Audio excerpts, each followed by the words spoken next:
All right, we are here. So you got all the topics.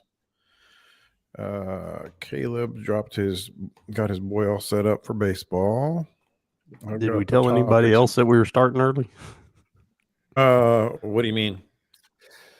Oh, on the website? Yeah. Yeah, I just posted. Our fellow DGens.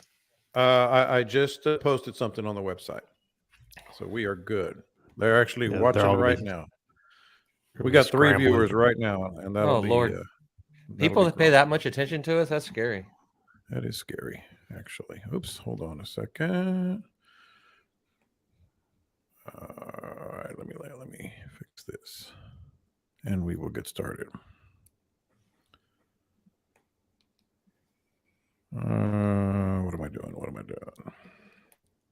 Hit record. All right, I'm about to hit record. All right, we're good to go. You ready? Always. Oh, get us a rip. That's the old one. You're going to take this showdown in 3 strikes with 4 attempts. I just did like 2 seconds of it. Oh, that's going to be fun for the YouTubers. Let's get the right intro going. Ready? There we go.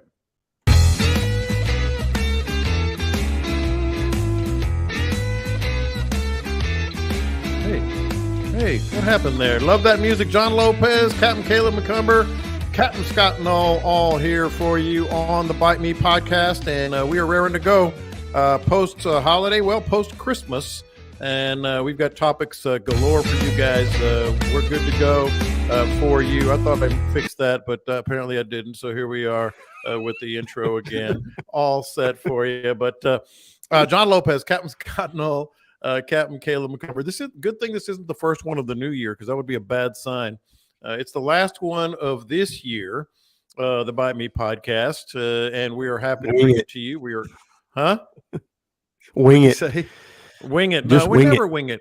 Well, you guys wing it. You're just making sure there's room for improvement next year. Yeah, you got to set the bar plenty low. of it. There's oodles of room for improvement. There's a lot of that. You got to set the bar low. We do have some topics for you, and we are ready for you. Post-freeze update effects. We'll be talking about that.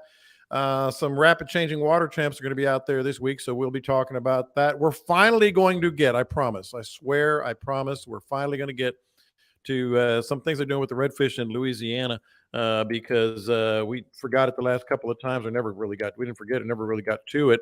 But we will get to that. But let's get started here on the Bite Me podcast. Of course, if you are listening to us live, you saw my post on the Bite Me group page. And on that Bite Me group page, you could see where you post topics, questions, pictures, brag a little bit, complain a little bit, as long as you keep it straight and narrow. We're good with that. And of course, don't forget to subscribe to the podcast as well. That is the most important thing, is subscribing to the podcast on Spotify or iTunes or wherever you get your podcast. We love having you join us here on YouTube Live, because you can ask us questions as we are recording the podcast for posting on Wednesday. And if you see that little redfish on the bottom right corner on YouTube, that means you can subscribe to the YouTube channel as well. But we want you to subscribe to the podcast to be able to make sure you get it at the ASAP. And that's how we keep everybody happy and keep everybody going forward with the podcast. All right, boys. So let's start with the obvious question of Santa Claus. Caleb, how was Santa Claus to you this year? How were your holidays? We hope everybody listening had a very Merry Christmas. Man, it was a typical year. We got Thresher Fishing. He's commenting over here. That's probably the biggest fishing YouTuber I know. I haven't looked. Thresher Fishing. Yeah, I think he's at like 250,000 subscribers last time I looked or something. Cool dude. Go check it out. It's fun. He produces stuff really well. The camera works great. And if you want to see, he called us degenerates. So okay. I did it first, but Cooper understands where I'm coming from here. Okay. But anyway, man, I did like every true dad. I rushed to the shower on December 25th that night, and I took my shower and I got out. I put on my brand new underwear and I sat there and admired them in the mirror. I've reached a point in my life where this is a big deal. And then my brother-in-law, he built Steve these wood stairs that goes up on the bed because Steve can't really jump much anymore, right? Oh, that's pretty good. And so I go out to the barn today and I stain it. Make it look nice. He used like this white pine or something. Yeah. White wood, whatever that is. And he made it look nice, and I stained it, and I looked at my hand, and my hand is just covered in stain, right? And any of my country fella folks out there, they know that first thing you do is you go grab a can of starter fluid and you spray it on your hand and you wash your hand of pretty much. I think you'll get napalm off your hand. Yeah. And but also country folk know that you've got this shelf that has spray cans of everything you can imagine on it, but the labels have rusted off, rotted off, all that, right? You have no idea what each can is. And I spray painted my hand black. So that was great. You use spray paint? Well, I thought it was starter fluid. I just grab a random can and like, well, this looks good. And so I spray paint my hand black, right? Well, okay. Well, but I think I'll just leave that right there. Yeah, I think I'm just going to leave that right there, and we'll go from there. Yeah, yeah. Well, yeah. Well, I had the starter fluid out because I tried to clean a carburetor, and it still takes a starter fluid to start it. So. Oh God! Did you get any fishing stuff? Man. Any podcast stuff? I say I pretty well had it all. Well, we all have what we have and what we want, but a lot of times I gave some that little stuff. something. Huh? I gave some Shimano's out to some family members, some SLXs to father-in-laws and stuff like that, a couple Lagunas, and I was fishing Santa, but that's good. Well, actually, my mother-in-law gave me this tool. It's a boat tool, and it's roughly the size of a floor jack, and this thing does like all kinds of crap. It does like it opens beer bottles. That's about the first thing I found on it that I know how to work on it, but I'll get there on that. Well, I know our listeners are starting to join us here on the YouTube live channel, and if you're subscribing to that, that's great. Bottom right corner, and subscribe to the podcast. Scott, I know all you want for Christmas is to finish that house. Yep. Camille and I said we ain't giving each other anything. We're just giving each other the house. So yeah, that's what we've been doing. We not to interrupt, but just real quick, we did the same thing. We said, we got a new house ourselves here. Well, if we want it, we generally, are blessed enough to be able to get something that we need. So we said just two little things, two little presents for each other, just to open something, and then that's that. Is that kind of what you guys did?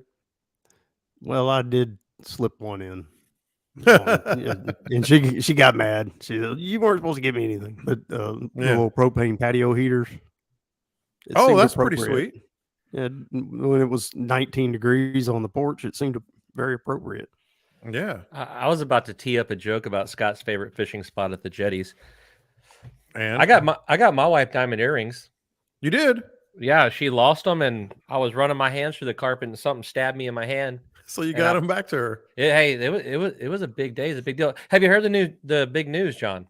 Yeah, what is that? So it's the reason Scott's trying to get his house built so quickly is I'm actually going to move into what will be the guest house. And me and Scott will get to hang out every day and go fishing and have fun, and I'll drink all of his beer.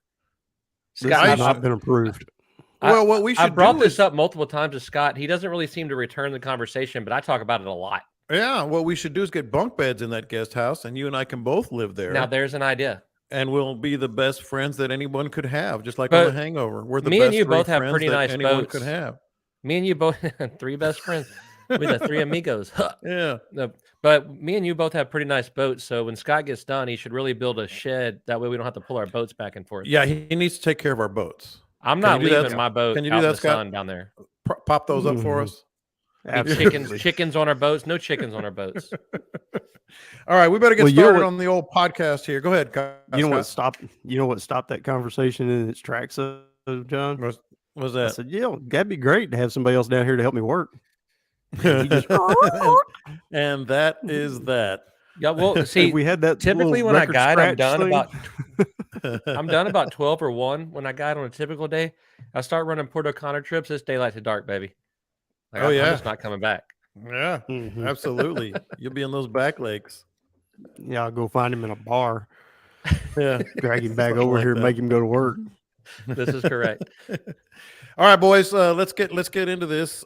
We did have you mentioned 19 degrees, Scott. We had some weather, man, big time weather. And the world wants to know. We had some questions posted on the group page. Just search Bite Me Podcast, and you can find us on Facebook and join the group page and post your own questions, or post them here. As I mentioned, if you guys are watching us on YouTube live, record this. So what is, we'll start with you, Scott. What is the latest from what you're hearing, from what you saw regarding pretty dang cold temperatures? Well, closest it got here on my port was 17, and that happened 17, 18, and 19 3 nights in a row. So it stayed cold a lot longer than they said it was going to. I don't know on the fish. Yeah, I don't think it's going to be as bad as, of course, it's not as bad as last time, but I don't think it's going to be all that bad. I've heard a few reports just scattered here and there, bait fish mostly, few trout here and there. I did see one picture that came in that was supposedly from Upper Galveston, one of the refineries, where they had a whole rack full of drum and redfish, which I don't know. I'm not really sure on that. A friend of mine sent it to me that a friend of his sent to him, one of those. Yeah, who knows? But it was a couple of hundred of them that were laying up on a dock. And I don't know if they snagged them while they were cold stunned, or they were just scooping them up or what, but or if it even happened during this freeze. It's kind of hard to tell. But anyway, sometimes people I haven't seen anything like last time where you had pictures of big dead trout, floating around. Of course, it hasn't warmed up yet either. That's still always a wild card. Fish can be dead on the bottom and we not know it, and then as it warms up, they start floating. Haven't heard any of that yet. Fingers crossed. We'll see what happens.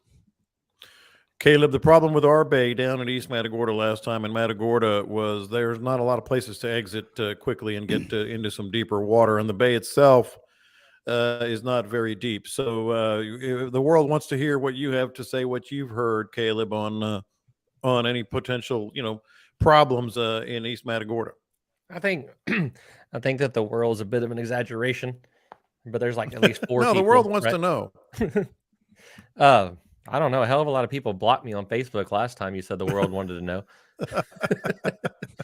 I don't think this one's going to be that bad. This one's different. There was sun for them to warm up. I was out there. I posted those pictures, those 10-year-old kids, and we weren't too far from the old Gulf Cut where we were catching those fish at, which isn't really typical for that.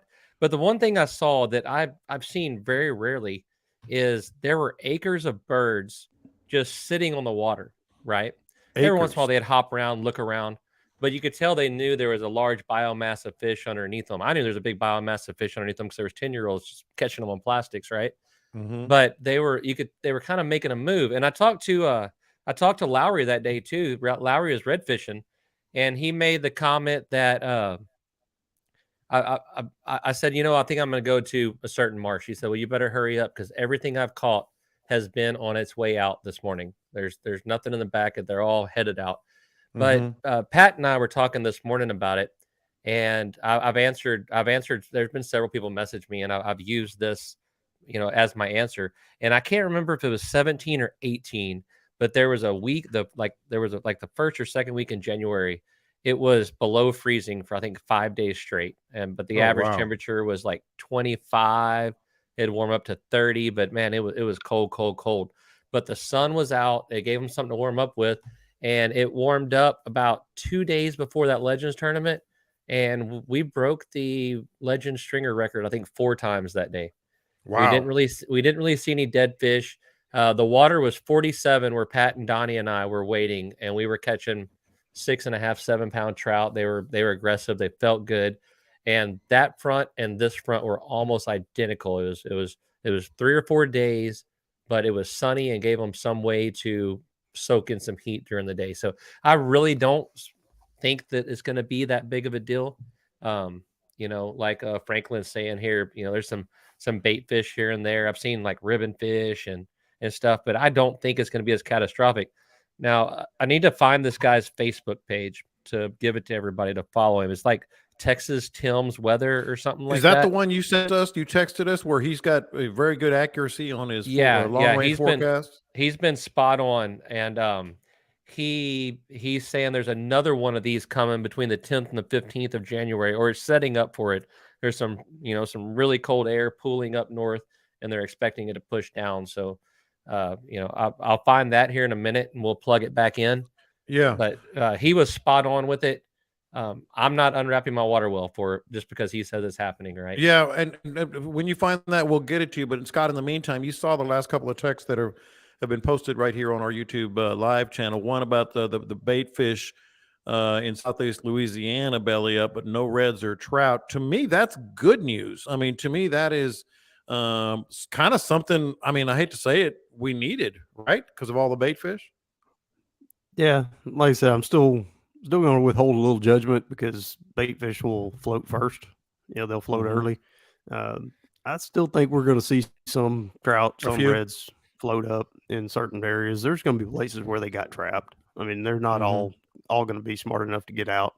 But again, I don't think it's going to be as bad. The worst part about this one was the wind. I mean, man, we had 50-something mile-an-hour winds with below 20 degrees for quite a while there, and that allowed that cold water to get the water deep. Churns and gets colder. It got cold deep. Even down in Port Mansfield, I was looking at Wayne. He's done a couple of deals where he threw a thermometer. I saw him throwing those thermometers. Had it weighted, but all the way down in Mansfield, it was down. It was in the 40s. So I saw a lot of water temperatures up here. I kept watching them. And some in the upper end of Lavaca Bay around the bridge there at Port Lavaca, it got down to 32 degrees on the water temperatures. 46 is our magic number for trout to be stunned. So it got cold enough in places to stun them. Have a problem. Yeah, to have a real problem. And that's part of why Parks and Wildlife stepped in and did what they did and closed all the typical deep water harbors and those things. And I saw a lot of people complaining, well, why didn't Parks and Wildlife, why can't they close down there in coastal? We've been through that. That's a voluntary thing. It's not in the state's realm to be able to shut down that. It just, you can't do it. It's a voluntary thing, and it's on a national level, and they can either listen to it and voluntarily pull over, or they can just keep right on plowing through. And from what I was gathering, they were just plowing on through. I'm glad you brought that up, though, about the places that were being shut down. What were your thoughts on that? I've got mine, but I'd rather hear from you, Scott, because that's something that's a little bit unique that we don't always hear, that they did shut down these areas. Purpose and thoughts on that.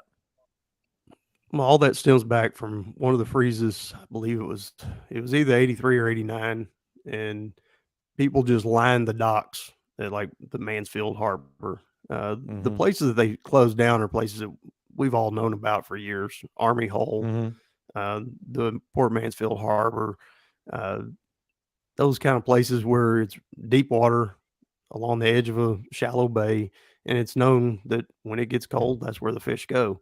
And in years past, people would go in there and just snag away, and that's what had happened down in Mansfield. And it was a huge deal. Made the Chronicle, Doggett, and I think it was Pike and all them. I don't know if Pike was there. I think Shannon Pike Tompkins was there probably.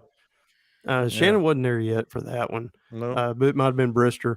But anyway, they made a big deal out of it. Had a lot of photos in there of people just carting away just tons of fish. And they were snagging them. The fish get right up against the dock. They don't sit on the bottom in a place like that. They get up next to the dock. That's where the warmest water is. And they're stunned, and they're just kind of hanging there. And, I mean, the last freeze in 21, I went down to the dock down here right off the Intercoastal, and I could have snagged a bunch of 4 and 5, 6 pound trout that were just hanging right up against the docks. But that's the whole reason behind it is there are people out there who will take advantage of the resource when it's weak. And, So they shut everything down. It's not anti-fishing. It's not, hey, we're going to screw you all over. It's protecting the resource from those who would take advantage of it.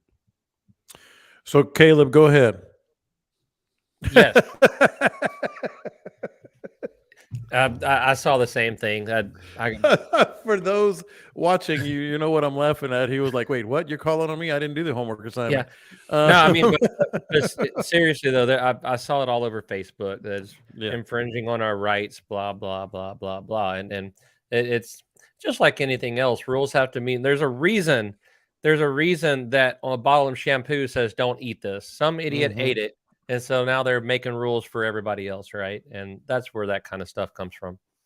So let's get to the second part of this, which is, okay, now for the most part, I mean, you're right, Scott. I don't know what the water temperatures are right now, but there still are some, a chance of some fish being stunned or if not frozen and killed. But the next step is we'll be coming out of this. Today we're recording on Tuesday. The low was 47, high 57. Wednesday, the high is 73. Thursday, 74. And then Friday, 70. So maybe get some rain on Thursday. And we'll get to what would Scott do and what would Caleb do later. So let's talk in general terms, Caleb. First with you, as fish are coming out of this, as we're coming out of the freeze and the water temps start to increase, let's help people catch some fish. What are you going to see? Think about it this way. There in the fall, there's a time when the water's super hot, right? And it starts cooling off, and now the shallower water is going to cool off first. So if you're looking for the water they feel better in, you move towards the edges. Then there's a teeter totter, a swing, whatever you want to call it, throughout the season, to where all of a sudden the cold stuff's in the middle and the warmer stuff is starting to show up on the edges, right? And I think that now we are getting into the time whenever you're going to have a little bit more consistency and a little bit more luck with waiting that shallower water. The sun's going to be warming that stuff up on the edges. Pat did really well fishing for big trout earlier in the year when the water temp started getting down into the 50s, and then it got hot and the fish got confused. They seemed to slide off. Now we're getting back into that swing to where the edges are the place to be. You can start looking. You can start kind of zoning in on your muddier bottoms or maybe around shell where that shell is getting warmer. And I think that's the pattern that we're going to see coming out of this cold snap. And Scott, I'm sorry, Caleb, but Scott, that happens relatively quickly. I mean, people think, well, I've had that question too. Like, okay, how much does the water have to raise? Temperature have to raise, or after the sun comes out? When does this happen? When you can start seeing more in the shallows? Caleb, go ahead and finish your thought, and then I want to get Scott's thoughts on that. Well, and that's just it. They're cold-blooded critters, right? So you're not looking for a magical degree. You're 1 or 2 or 3 degrees feels great to them. If me and you are outside and it's 37 and it warms up to 40, it still sucks for us. But a cold-blooded animal, he likes that 2 or 3 degrees. So it can happen pretty well right away. The only thing that I always, my thing is, you hear all the time, well, it's cold and miserable and rainy out there when you go catch a big fish. And I don't really prescribe to that as much as I like those days after the front when the sun's out. You're dealing with the post-frontal garbage, right? But once you get past that little piece and now the sun's warming up the flats, then you're off to the races. Go ahead, Scott, on your thoughts on hitting the shallows. Yeah, the ultra shallows are going to warm up the fastest. As soon as you see bait fish, if you're out there cruising around, you start seeing bait fish up shallow, then the predators will be up shallow. That's always the best indicator. And it doesn't have to be a lot of bait fish.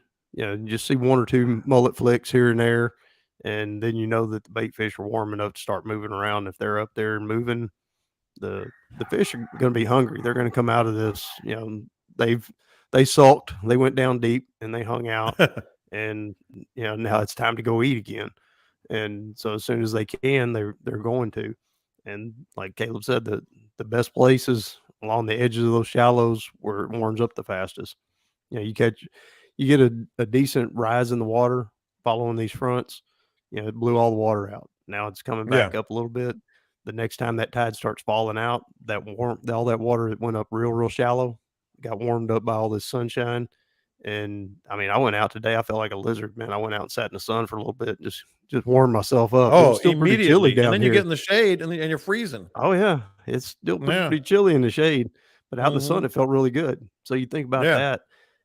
that all that shallow water, just acres and acres of it is shallow. It gets warmed up by that sun, and then the next time the tide's falling a little bit, it's falling off into that little bit deeper water, and that's going to be their signal to move on up.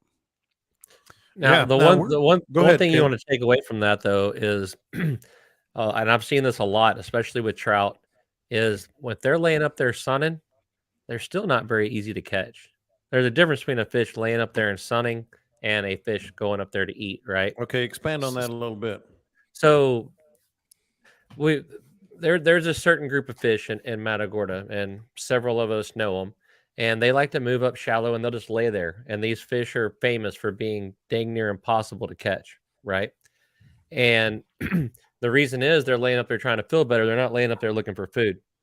And to catch those fish, either you can't or you have to cast at them over and over and over and find the perfect presentation that one of them finally say, oh, you know what, I'll eat it, right? Mm-hmm. So when you're up there fishing like that, this is the time of year where you move real slow and you might cast the same spot over and over and over and over.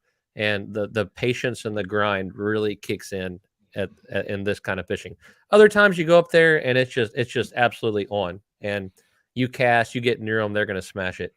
But if they're up there laying there sunning, just because you're not catching them right away doesn't mean they're not there.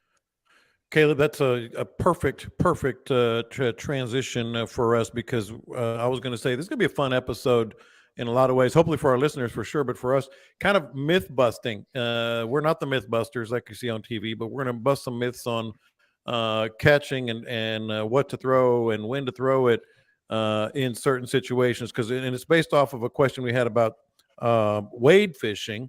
We'll get to that in just a little bit, but I do want to say, since you were talking about wading, about good opportunity to talk about Wade Right and the Bite Me Combo Wade Right belt, which you can get 20% off if you go to coastalfishinggear.com. They will take care of you, and you get 20% off if you use Bite Me 20 on the Bite Me Combo. It is absolutely wading season, but we're going to bust some myths about that a little bit. And while I'm at it, one other note that I got that text from Mike Acrylic over at mycoastoutdoors.com, the Knock and Tail Lures.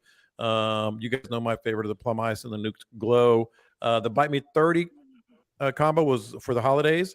So we're back to Bite Me 20. It's still a great deal. Bite Me 20 at My Coast Outdoors to get your 20% off on those. Now, I love this that you just mentioned, Caleb, of the sluggish, shallow water trout.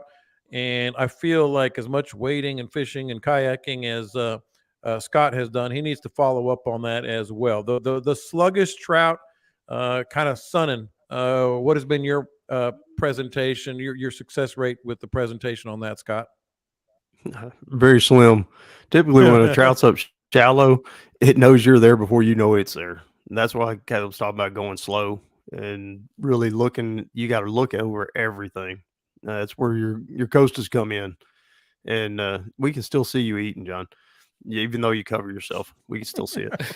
But coming out of my mouth. All right, before you finish, while I'm chewing, I gotta say something. I got up at 5:30 this morning, started doing some work. I got a call about my old house, which is being sold. By the way, congratulations to us. We finally sold the house. That I needed to, the new owners are going to be there, or the people buying it are going to be there. And I needed to change out a faucet head before they got there, before the inspection. So I didn't eat anything all day, and I ran over there. That's why when y'all texted, can you do it at 3:15? I said, should be. Can you do it earlier? So I should be there by 3:15. So the option was be here at 3:15 and eat a little bit while y'all are talking, which I'm doing, or not eat at all and do it at 3:30. So I'm doing this for you, Caleb, so you can't say anything smart aleck about it. Man, Cade, those guys that they just picked him up, taking him to the Diamond. So we appreciate it. Speaking of, can you post pictures on this? Can you share pictures on here? I can. Because I can. it'd be pretty cool if you put up your hungover baby picture. That was solid. Did you see were that? you wearing that outfit on accident, or did you actually set up for that? No. I ordered the exact T-shirt that Zach Galifianakis. Okay, for a little backstory. Those who have listened to me on my regular show know this. So every Christmas, we pick a country, and my family does, and we have Christmas at my house, and we do tribute to that country. Last year was India, and I wore the I forget the name of it now. The long gown looking thing with the. And I know I'm butchering this. The long gown looking thing with the little like stole, I guess is what it is. We've done Japan. We've done Germany. We set up an entire beer garden in my backyard when we did Germany. We just got tired of eating ham and turkey every year, and my kids are older. And my oldest son said we should just do like a different country's, meal for Christmas. So we started out with Italy. That was 10, 12 years ago. We've done Germany, Japan, India last year. We've done the Caribbean islands, and it is awesome. Everybody in my family, it's just grown and grown and grown because everybody talks about it and everybody enjoys it. And we cook amazing meals every year. So this year we had Greece, and this year we had all kinds of. I could tell you the menu, but it'd probably be boring. But everything Greek you could possibly imagine. We had, and so and so I dressed up. We always get into costume, so to speak, and so I dressed up since he's Greek, Zach Galifianakis from The Hangover. I bought the white jeans. I bought the exact T-shirt that he had. You got the man purse, and I'm going to try to share this. I got the man purse. Where'd you buy the baby? Stance where he's.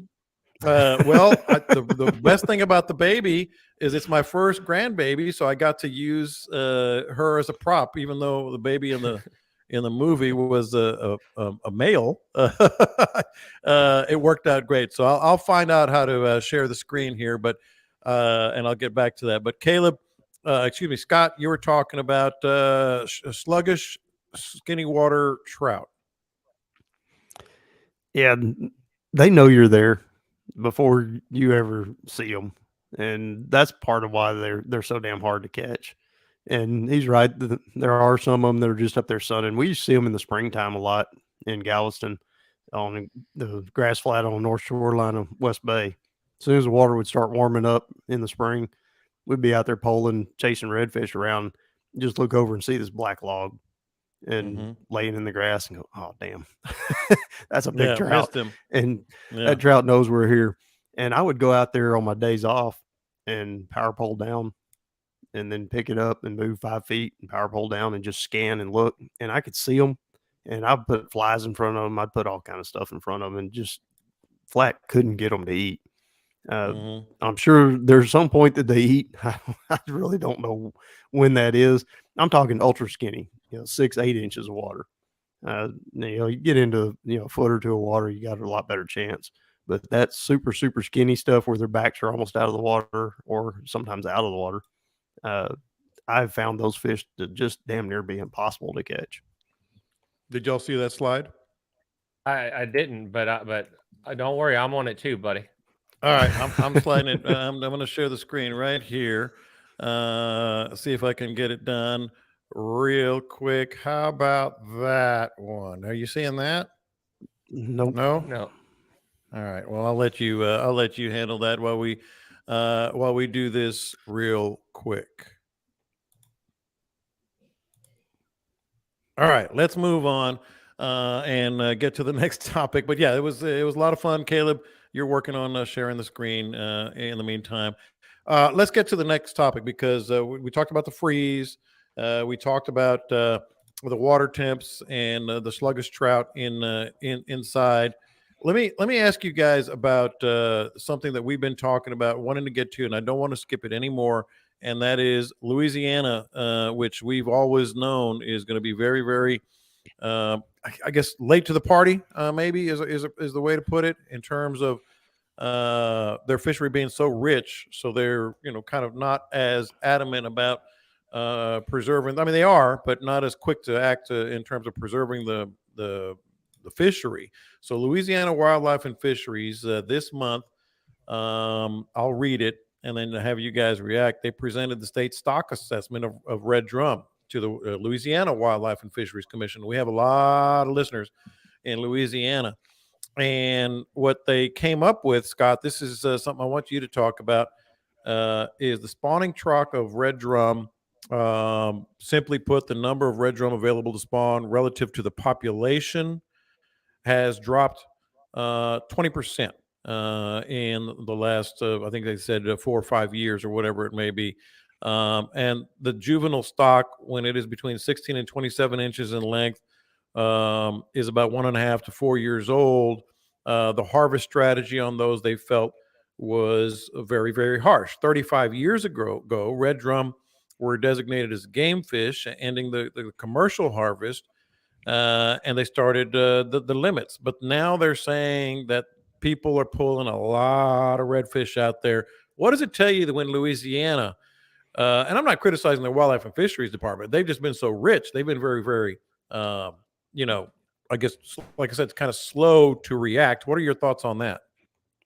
Well, basically what's happening over there, they have an escapement rate that they had set for their management of 30%.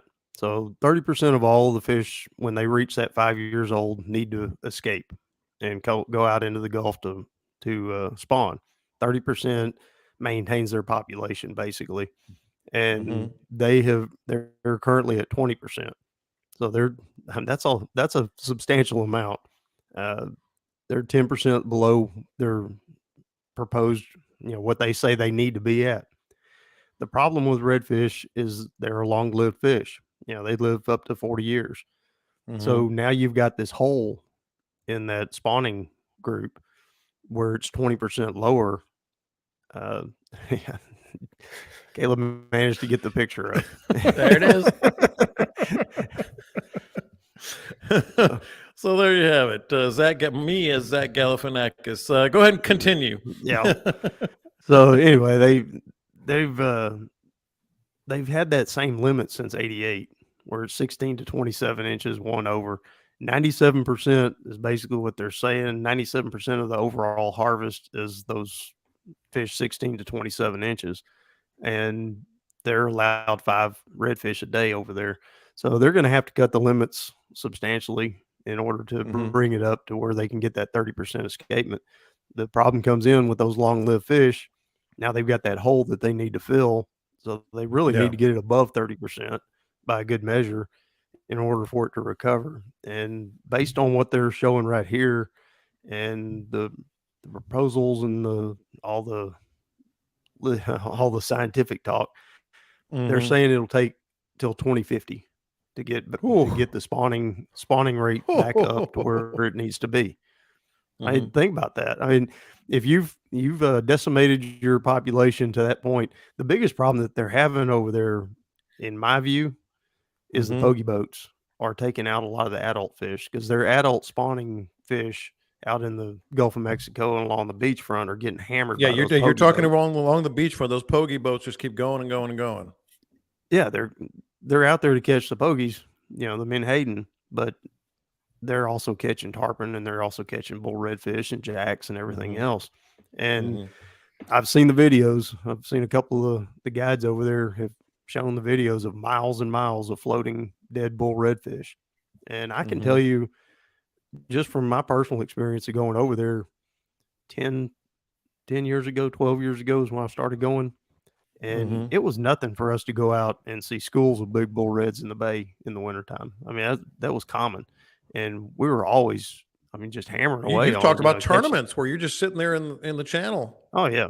We had a blast. And my deal was all fly fishing for these bull reds up shallow, because they come into the bays over there more than they do over here.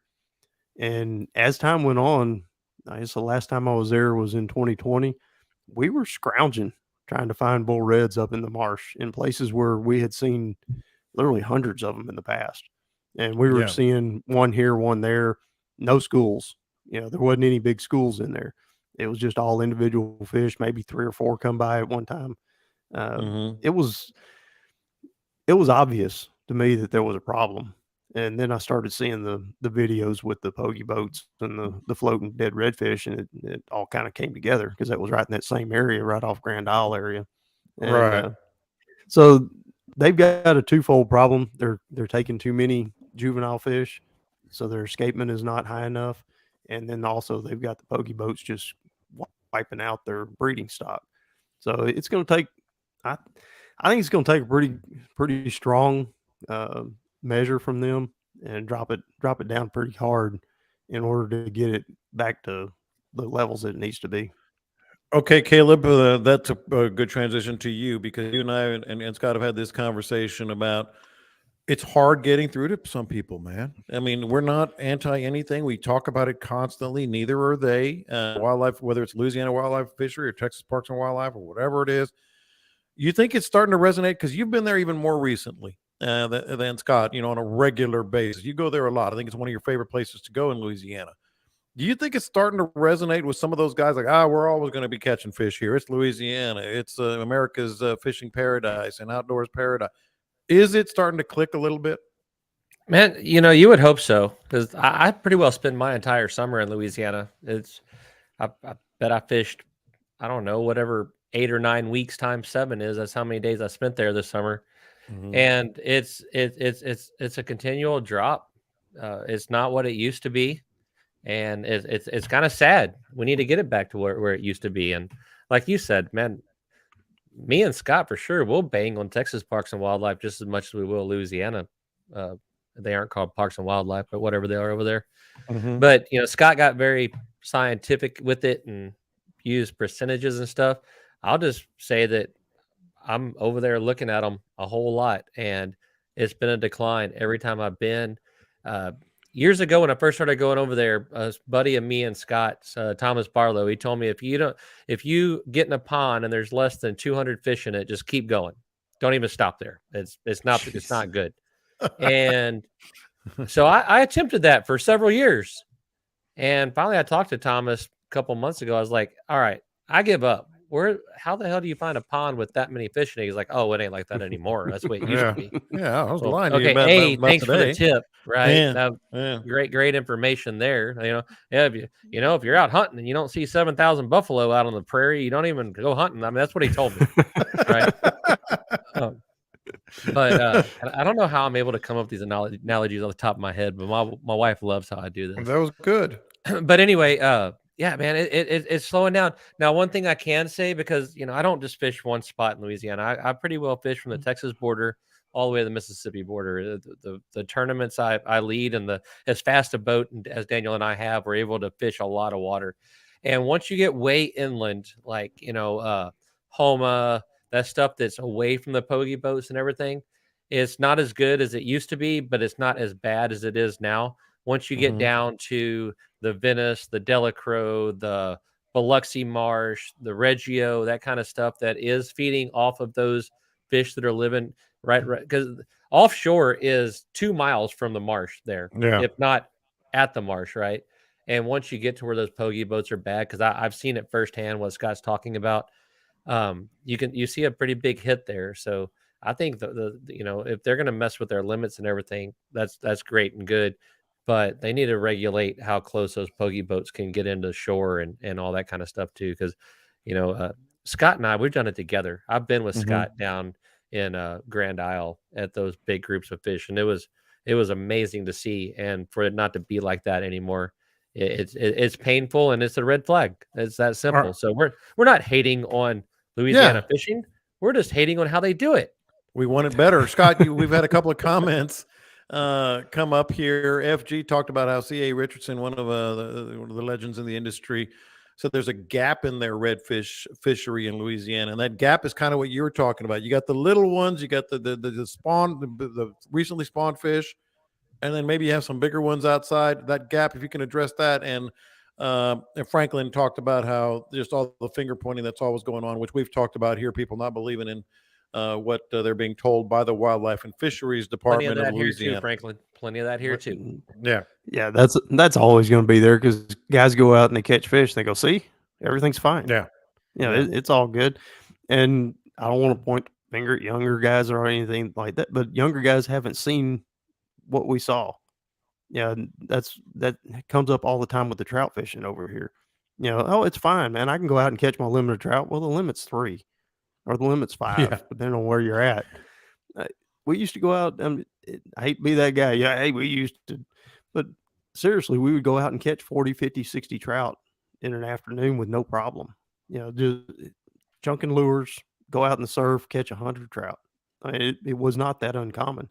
And nowadays, I hear guys, oh, we hammered on them today, man. We got 10.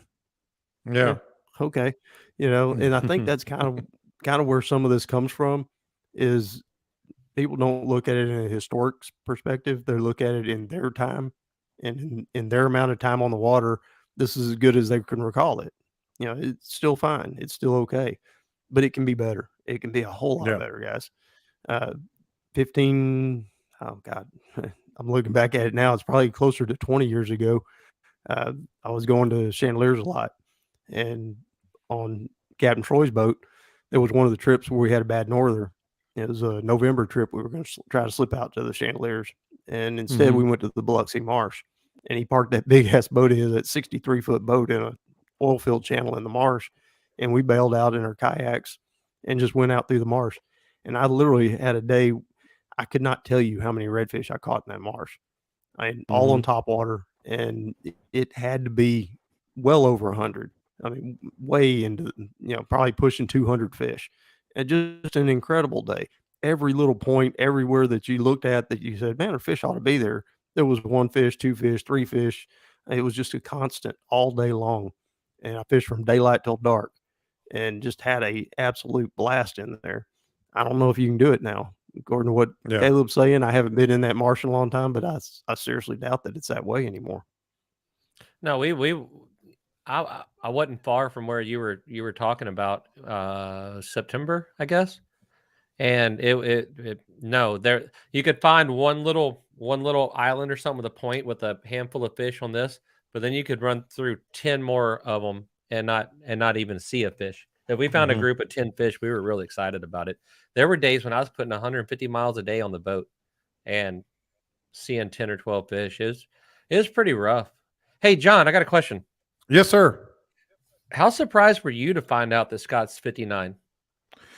I was not surprised. I've actually asked him his age, but happy birthday, Scott. You had your birthday this past week as well. I think that's the reason Caleb wanted me to do that. Is so we can tell you that's happy birthday. That's why I did it. That is not why he did I would have thought 66, 67. Like I've been wondering this whole time, what he's going to leave me in his will, because at this point he's pretty well obligated. And hell, I guess I got to wait a little bit longer than I thought I would. Based on your lifestyle, I may outlive you. Well, fair enough. Depending on how those, depending on how many his, that is fair enough. And depending on how shut him down, hogs I get a little bit sassy with Scott's daughter every now and again, and that's life threatening in itself. Yeah, that is the worst. I've heard you get sassy about that. I'm like, what is this guy doing? Why are you doing this? Why? Well, sometimes Scott won't pick up the phone, so I have to mess with his offspring. That's the worst. The absolute worst. Depending on how many hogs overrun his property, they might take over and knock Scott out as well. He's been shooting those hogs. I think when like Scott crazy. finally goes, nobody finds him. At least a couple of weeks. Yep. All right, boys. This is going to be the fun part right here. This is what I was looking forward to, this discussion with you guys. Myth busting, just like those 3 dudes. I think it's 3 dudes on television, but this has to do with fishing. And the original question that we got, it's actually a post and a question on the group page. Just as a reminder, you can join that group page and you'll get all kinds of cool stuff. It's a really good community. But fishing corkies from a boat, like the post, I kind of sensed he's been told, oh, you can't catch anything with a corky from a boat. There are some myths and some situations in which you can and should, and I have, and I'm sure others have as well. Let's go through some of these myths. Corkies from a boat, big trout odds, which is another question that we get all the time. Wading versus kayak versus boat for a big trout. Also some fact or fiction perceptions on specific baits. So let's dig deep into this. But first things first, guys, on the post on corkies from a boat, what are your thoughts? I never knew there was anything more than a redhead on MythBusters, if I'm being honest. I thought it was 3 dudes. We'll have to see. Well, it's two dudes, and then there's 2 support. Oh, yeah, okay, I got that went right over my head. But then there's the redhead. Yeah. Okay. I guess I'll go first. Corkies from a boat, sure. I saw some good fish caught on this week. Corkies from a boat. It's it's not ideal. It's if I've said it several times. If you're drifting really slow or you're on a power pole or something, it makes it a lot easier to do it. You have to again, you can throw a beer can from a boat with a hook on it and catch something if you want to. But whenever you're ideal the way you fish that thing, then you're learning how to fish it with your rod tip down to where you're not pulling it way up, right? Yeah. So you get your rod tip down. But if the boat's moving really slow or not at all, sure, why not? It'll work. Only in the winter? Nope, that's crap. Move on. I don't know. I could hang on this one for a minute, but Corkies in the summertime, you're going to catch ribbon fish, you're going to catch gaff top, you're going to catch all kinds of stuff that tears them up. Not as much in the winter, but a fish will eat a 3-inch mullet 12 months out of the year, and that's what a Corky is. It's a mullet that's 3 inches long, right? Big trout odds, wading versus kayak versus boat changes. It depends. Over the past couple of years in Matagorda, you can catch some pretty dang big fish out of the boat. There's all kinds of theories and philosophies and drinking cold beers and sitting around the bar trying to figure out why that is. There's some that make sense, some that don't. But we've been catching some dang good fish out of the boat over the past years versus catching them wading. Kayak, don't know much about that. That'd be a Scott question. But wading versus boat, man, it just depends. I think you're just as likely to catch one either way. Fact or fiction, perception, read topwater, switchbait, deep dive baits, and popping corks. John, you wrote this bullet point very poorly because I don't know what that means. Regarding, we'll get to those. Before we get over the Corky discussion and the other baits discussion, Scott, I've told you guys this. To me, the only thing is if you can stop the boat and you're in a good spot for trout, no more than maybe 2 people on the boat, because it can be kind of hard when you stop the boat to fish, one particular area. With a Corky, to me, as long as you keep the rod tip down, you're basically walking the dog underwater, is how I describe it to people. If you're walking a dog on a top water, you can do that from a boat easily. People do all the time. If you want to use a cork and it's going real slow, as Caleb was saying, or I like to put the power pole down if I'm in a real good spot, looks fishy, looks some big trout might be there. I don't know if I want to get in the water just yet. Keep the rod tip down and basically walk the dog that way. Corkies from a boat not only can catch fish, they do quite often. Wading, you're quieter. That's your biggest advantage. You're quieter and you have total control of not moving. In the boat, even on a power pole, you're going to move. You're going to swing side to side if there's some wind. Slapping water. You're going to make some noise. You're going to slap some water. Yeah. Somebody's going to drop a lid on an ice chest invariably. Just stepping around on the boat makes noise. So yeah, you're probably better off wading. If you're really looking for big trout, that's probably the best way to go. A kayak, absolutely, you can wait. You're basically wading when you're in a kayak. Especially the older models, the newer ones with the little lawn chair seats on them. It's not so easy to do it anymore. But we used to sit sideways on a kayak, put our feet on the bottom in that shallow water, and just stop wherever you wanted to stop. It's like dropping a power pole. Of course, now there's a lot of power poles on kayaks. They got those little micros, and they can drop it and stop. But then again, you're still in a boat, and you're still making noises, and you're still banging into the side of it. And I always tell people, you want to know how much noise you're making? Find a swimming pool, get underneath the water, and have somebody tap on the concrete next to it, and you can hear it underwater really well. Sound travels incredibly well underwater. So any noise that you make up against the side of your kayak or the side of your boat is going to transmit over to the fish. May not spook them, may not make them run off, but it sure puts them on alert. They know something's not right. So I would say for that reason, being able to be quiet, and then also to be able to work your bait better. The more stationary you are, the better you can work these slower baits. And now let's get to the other part real quick before we get to what would Scott do and what would Caleb do, because I thought this was interesting.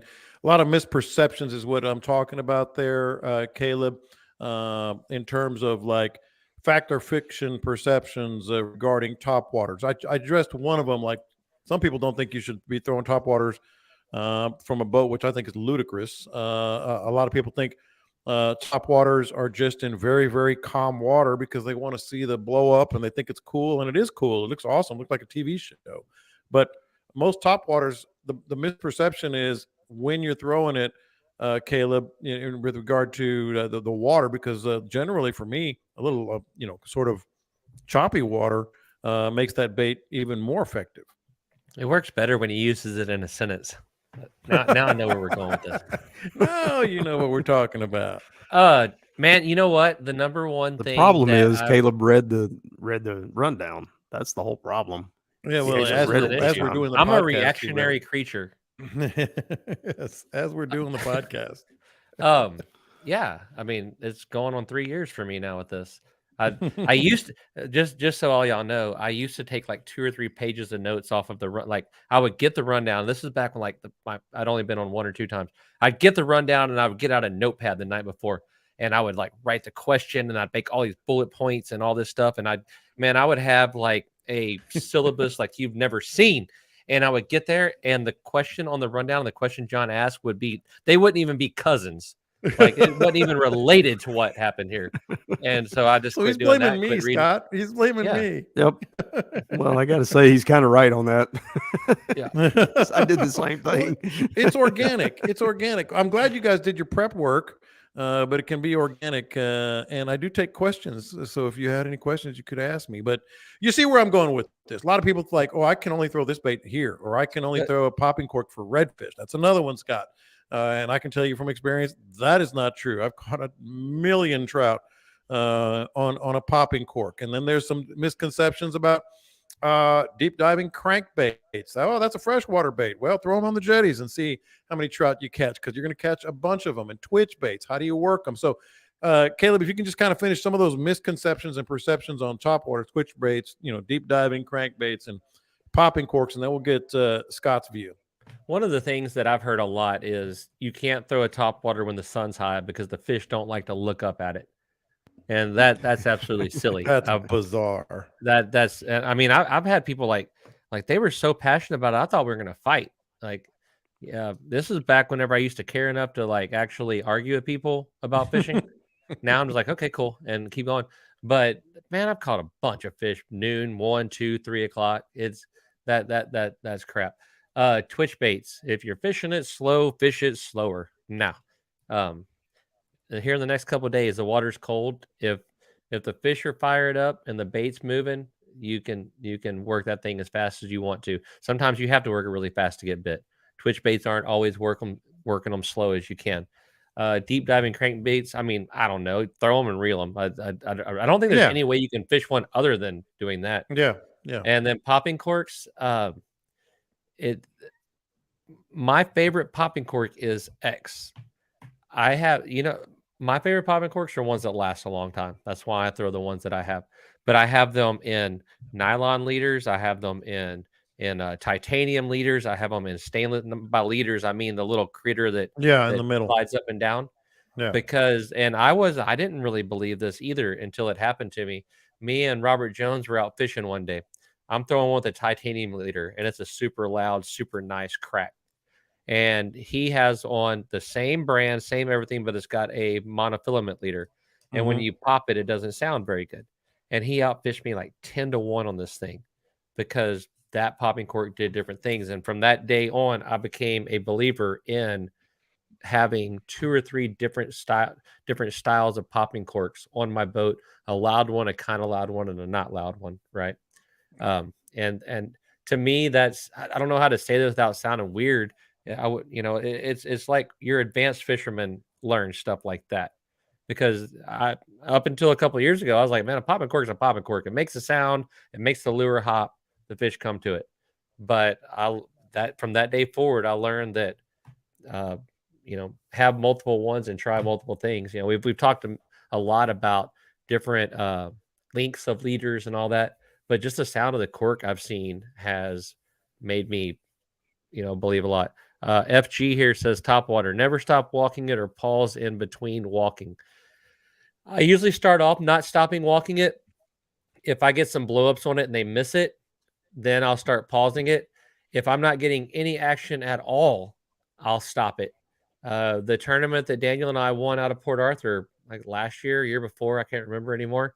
I caught almost every one of those fish on a topwater that was not moving and had been sitting still for 10 to 15 seconds. It was that simple. I can't say I've ever done that 10 to 15. I've paused it. I don't know about that long. Well, so A, you can stop it and just leave it there. Or B, if you're fishing like a drain or something, or maybe a cut where the water's moving through it, you can throw that topwater out and give it a couple and then let it just kind of float through that drain. And as it's moving, it's making little subtle rattles. Sure. Scott talked about that too. But here's the funny thing about it. Daniel and I were well into Louisiana, where we were fishing in that tournament. Robert and Taylor were well into Texas, where they were fishing that tournament. Daniel and I brought in almost 27. I think we brought in over 27 pounds. But point of it is, in 3 fish, Daniel and I had a 9-pound average, give or take, and Robert and Taylor had a 9-pound average, give or take. And when we were sitting there after the tournament talking, we were both using that dead stick style of topwater fishing 100 miles apart, and both of us had monster bags for the day. That's awesome. I think of it this way. You'll see those little crabs floating on top with redfish blowing them up. That crab's barely moving at all, and that crab isn't making much sound at all. So that fish is looking and seeing something that looks like a crab floating there on top of the water, making this little bit of sound, little bit of movement, and smashing it. And so that's where that came from, is from us watching redfish eat those crabs like that. Caleb, you're good. I knew there's a reason you're on this podcast. That was really good stuff. Scott, anything to add there? The only thing I would say, to kind of dovetail off of what he said, is on the popping cork. And you guys know I throw the hell out of them. I throw them like crazy. It's one of my favorites. I do change. I don't necessarily change, the wire that's in the middle of the popping cork, but how hard and the angle I pop it. Like, you can swoosh it if you pop it sideways. That's the only thing. Or you can just go straight up real easy, and it makes that little, the right sound, that little feeding sound. But you swoosh it sideways, and so you'll get used to it. The more you fish it, the more the choppier it is. I tend to pop it harder. So it's one of those things, kind of the same premise as what Caleb was doing. But anything to add on these perceptions and myths on some of these baits? On choppier, that's when you use the ones with the beads and all that stuff on it that that's on the wire, the titanium wire, making the beads pop and click and do all that. The rougher and the dirtier the water, I'll go with something like that. Cleaner, clearer water, I'm gonna be throwing lures most of the time anyway. But if I was throwing a popping cork, I'd go with one that's a lot more subtle and not pop it near as hard. Top waters, redfish, I've found when redfish are blowing up on a top water and you're working it, you're walking the dog and they're working it, if you stop it, a lot of times from the polling platform, I can see it happen. They swim right behind it, and then they turn around and swim off if you stop it. I've seen that over and over and over again. So I tend to go ahead and keep it moving, maybe slow it down a little bit, maybe make it look like it got injured, still keep twitching it, but not working it quite as fast as I was prior to the blow up, and they'll come back and smack it. But a lot of times it's like they'll just lose interest in it. It's like it's not fun anymore, and they quit chasing it. All right. What would Scott do? What would Caleb do? I don't think I even mentioned this so far. I'm off this week. I wanted to just take the whole week, recharge for not much to watch with the Texans anyway, although they did win. And so I'm actually going to be down there, Caleb, tomorrow, Wednesday, Thursday. Hopefully get some midweek fishing in. I know the weather is best tomorrow. My brother-in-law came into town for Christmas for our little Greek celebration on Christmas. He's down in Galveston and wanted to fish. I said, just be on the water on Wednesday, and we can go from there. But what about the rest of this week and into the weekend? Scott, what would Scott do this weekend? Thursday's getting a little sporty. Wednesday afternoon, you better get out there early Wednesday. Yeah, I'm gonna be out it's there. It's nice then, but then it starts jumping up 15 to 25, getting on up, pushing towards 30 on Thursday. And then it settles down. Those of you that have Friday off for the holiday, less than 10 miles an hour Friday, Saturday, and Sunday. Sunny, light winds, 60 degrees. That's what it's showing for down here, mid 60s. We're going to see that, what we talked about earlier. The shallows are going to start warming up and everything's going to get active and start moving up onto those flats. I would fish somewhere right along the edge of the flats, wherever that deeper water is. Here's a little hint. Parks and Wildlife knows what they're talking about in those closed areas.